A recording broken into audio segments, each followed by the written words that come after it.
Nos van quedando unos menos de 15 minutos de programa. Tenemos varios mensajes. Este mensaje que nos dice: Señor Muyano, soy la madre de un preso inocente, acusado por una mujer, como hay tantos, pero estamos luchando por su libertad. Como carta de presentación le digo que soy la esposa de Alberto Delgado, que es otro oyente que incluso participó en el programa. Mi nieta hace 3 años y medio que no la veo. Mi hijo es Javier da Silva. Y aquí viene el asunto. Él siente admiración por su forma de pensar y me pidió que usted le pase una lista de libros a leer porque, aunque preso, quiere seguir instruyéndose y desde adentro seguir luchando junto a su madre, sus hermanas, sobrinas, primos. Bueno, gracias. Blanca Báez. Blanca Báez, poeta uruguaya, me dice, se presenta de esta manera. Lo escucho todos los días. Desde ya, muchas gracias. Gracias por el mensaje, Blanca. Bueno, veremos qué lista podemos armar y por supuesto pasaremos. Por acá tenemos otro mensaje que nos dice: muy, pero muy buena la editorial de ayer, imposible ser más clarificante. Me pareció pertinente comentarlo. Buen día, estimado. Justo hoy en este día debemos ver lo que está pasando en Argentina con los periodistas, influencers, columnistas y con la propia justicia. El falso discurso del odio pregonado por el peronismo en Argentina. ¿Le parece bien leer el mensaje al aire? Por supuesto, Francisco. Esto tiene que ver con un programa que hicimos en el día de ayer, no, antes de ayer. Pero yo le agregaría que el odio que se está pregonando en las izquierdas organizadas en América Latina. En nuestro país es exactamente igual. El odio pregonado desde este sesgo legislativo, que a modo de pasguatos, el resto de los integrantes que no son de izquierda permitieron que esto avanzara. En gobierno del Frente Amplio, una vez más, hoy nos explicó con lujo de detalles, con minucioso detalle, con desagregado de información. A mí no me daba el puño para anotar la cantidad de leyes que fueron legislando todos estos mamarrachos, prebendarios, que se les va dando a cantidad, a miles de personas, cientos de personas, miles, ¿cuántos? Son millones y millones de dólares que el Estado paga porque fueron de izquierda. Increíble, porque se dice en un relato que se transforma en ley que el Estado uruguayo persiguió a la gente que era de izquierda y que le conculcó sus derechos y que violó derechos y que violentó sus derechos, un régimen dictatorial, una dictadura que sobrevino después de un caos terrible, en una guerra fría, todo un proceso complejo que no se lo informa como corresponde hacia las nuevas generaciones. Bien decía Álvaro Alfonso, no va a alcanzar con abrir el archivo Castiglioni, que dicho sea de paso, siquiera se está con las posibilidades ciertas de que se abra en poco tiempo. Muy lento, diría un relator de fútbol, ¿no? Si hay un jugador de esos lentos, muy lento va el gobierno en todo esto, lento, lento, muy lento. Y lo repito. Entonces, ni siquiera estamos abriendo archivos. El archivo Berruti tampoco. Entonces, todo eso que es digno de investigarse, de parte de periodistas especializados en investigación, de parte de investigadores históricos, historiadores, sociólogos, politólogos, juristas, de todos los pelos, de todos los colores políticos, de todos los colores ideológicos, y que se compongan distintas versiones, pero que se logre desde el poder legislativo y desde las autoridades de la educación determinar qué libros son realmente objetivos, ecuánimes, de naturaleza científica, para darle a los chiquilines qué pasó en el Uruguay desde la década del 60 a este momento, a estos tiempos, y por qué tenemos el país que tenemos hoy, bastante desconfigurado desde el punto de vista del orden jurídico, del Estado de Derecho.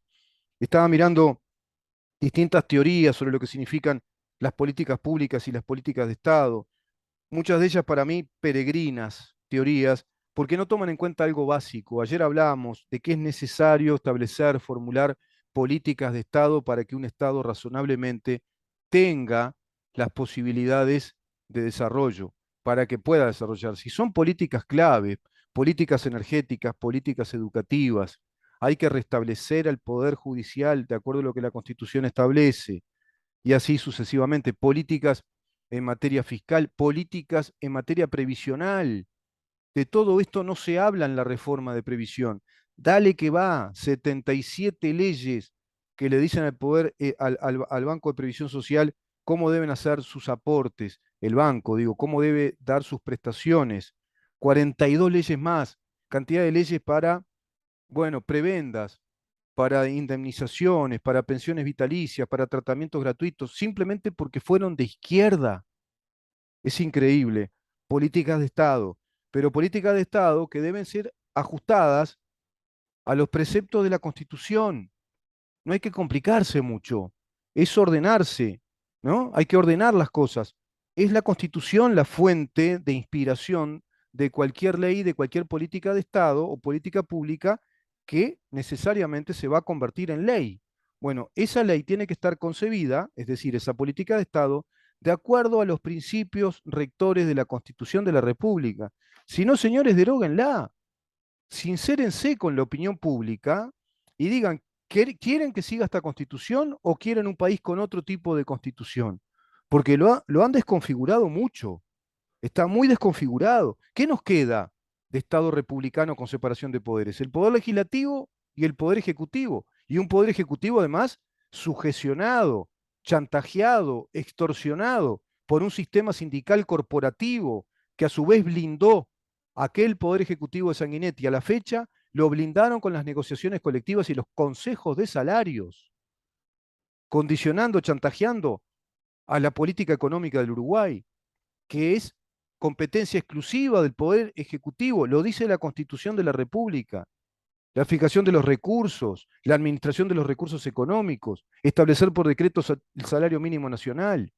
Y luego, si son violados los derechos de los trabajadores, si son directamente violentados sus derechos, hay justicia laboral. Ese es un tema de relación directa entre el empleado y el empleador. Y el derecho a la huelga está formando parte del derecho a sindicalizarse para reclamos que le corresponden a varios porque están afectados varios de los trabajadores en su conjunto por alguna situación determinada. Y se va a una huelga por esa situación puntual. Pero la huelga es ilegal cuando perjudica a la empresa y perjudica a terceros también. Y la huelga por solidaridad tiene un componente claramente clasista, es ideológico ese sindicalismo, no es un sindicalismo técnico de trabajadores. La huelga por solidaridad, solidaridad de clase, la lucha de clases. Estamos en esa retórica. Bueno, ¿a ustedes les parece que un país puede avanzar razonablemente hacia, hacia un estadio de ser país emergente o ya desarrollado dentro de un régimen de libertades, democrático, de Estado de Derecho, de república? Ser un país desarrollado como un país escandinavo, ponele, como un país de los países del primer mundo, como un país como lo iba haciendo Chile, si tiene todo esto adentro, si tenemos todo este fárrago de populismos, de izquierda, de marxismo cultural metido en la legislación del país, al extremo de que desconfiguraron el debido proceso, por ejemplo, al extremo de que tenés un sindicalismo federativo, una federación sindical que está prácticamente cogobernando en materia financiera, en materia fiscal, en materia de políticas salariales con el gobierno. Es bravísimo así. Bueno, pero es evidente que hay un pacto político, hay un silencio en todo esto y hay una, digamos, un clima de oposición en los círculos más periféricos, en lo emergente. Instalamos antagonismos que son bagatelas, pero los temas centrales que el Estado tiene que resolver no se están resolviendo. Y ahí está para mí, digamos, el montaje, el escenario, la teatralidad que estamos viviendo, al menos muchos uruguayos que vamos tomando conciencia de que vivir en una república democrática es otra cosa, es algo muy serio, es una cosa seria. No es así, no es por este lado, no es con este conjunto de mamarrachos que se transforman en ley. Es impresionante lo que está pasando realmente. Acá leo, por ejemplo, que en las políticas públicas, dice un teórico, la propia definición de política pública, aunque con diversas connotaciones, siempre termina reconociendo la centralidad del Estado. Bárbaro, lo felicito al teórico, descubrió la pólvora, que es el dueño del juego. Sí, lo dijo Max Weber, ¿se acuerdan? El que tiene el poder, el que tiene el monopolio de la fuerza, es el Estado. Si no, ¿para qué vamos a tener Estado? El Estado es el que ejerce la autoridad, el Estado es el ordenador, el Estado es una unidad jurídica, política, que todos convinimos en que exista a través de un contrato de un vínculo. ¿Cuál es? Constitución de la República, que es la que establece el orden jurídico.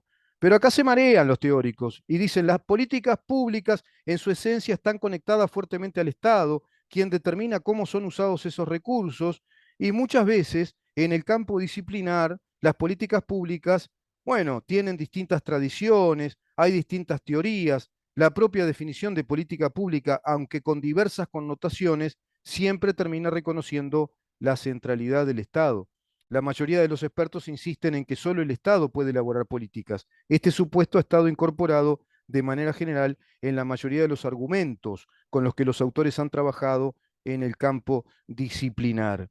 Y claro, dicen que pueden haber inconvenientes, hay complejidades. No, no, es el Estado, sí, es el Estado, tiene que ser el Estado el que la fije, pero siempre de acuerdo a la Constitución. Y si no, que se cambie la Constitución y se le consulta al pueblo, el soberano. Pero no hay que complicarse, es fijar políticas públicas que estén en consonancia con los preceptos constitucionales. Y no hay tanto problema. El problema pasa a ser técnico, el problema pasa a ser de resoluciones serias, técnicas, de resoluciones o soluciones de políticas públicas que analicen, que atiendan el contexto del mundo en el que vivimos, el contexto regional, la situación actual del país, las complejidades que tenemos infraestructurales, qué posibilidades tenemos de salir y de qué manera. ¿Hay que achicar el Estado? Sí, pero hay que achicarlo en serio. Pero claro, ¿qué gobierno en este momento va a venir a hablar más en puridad de hacer una verdadera corrección del Estado con este crecido poder ideológico organizado en el PIT-CNT, FEU, FA, con un componente electoral muy fuerte, un caudal electoral que evidentemente le da esa chance de chantaje, porque ya no es de negociación, es de chantaje y de instalar bagatelas argumentales como puntos antagónicos en el país. Nos vemos mañana. Seguimos con estos temas, por supuesto, a partir de las 10 de la mañana para saber en dónde estamos. Chao.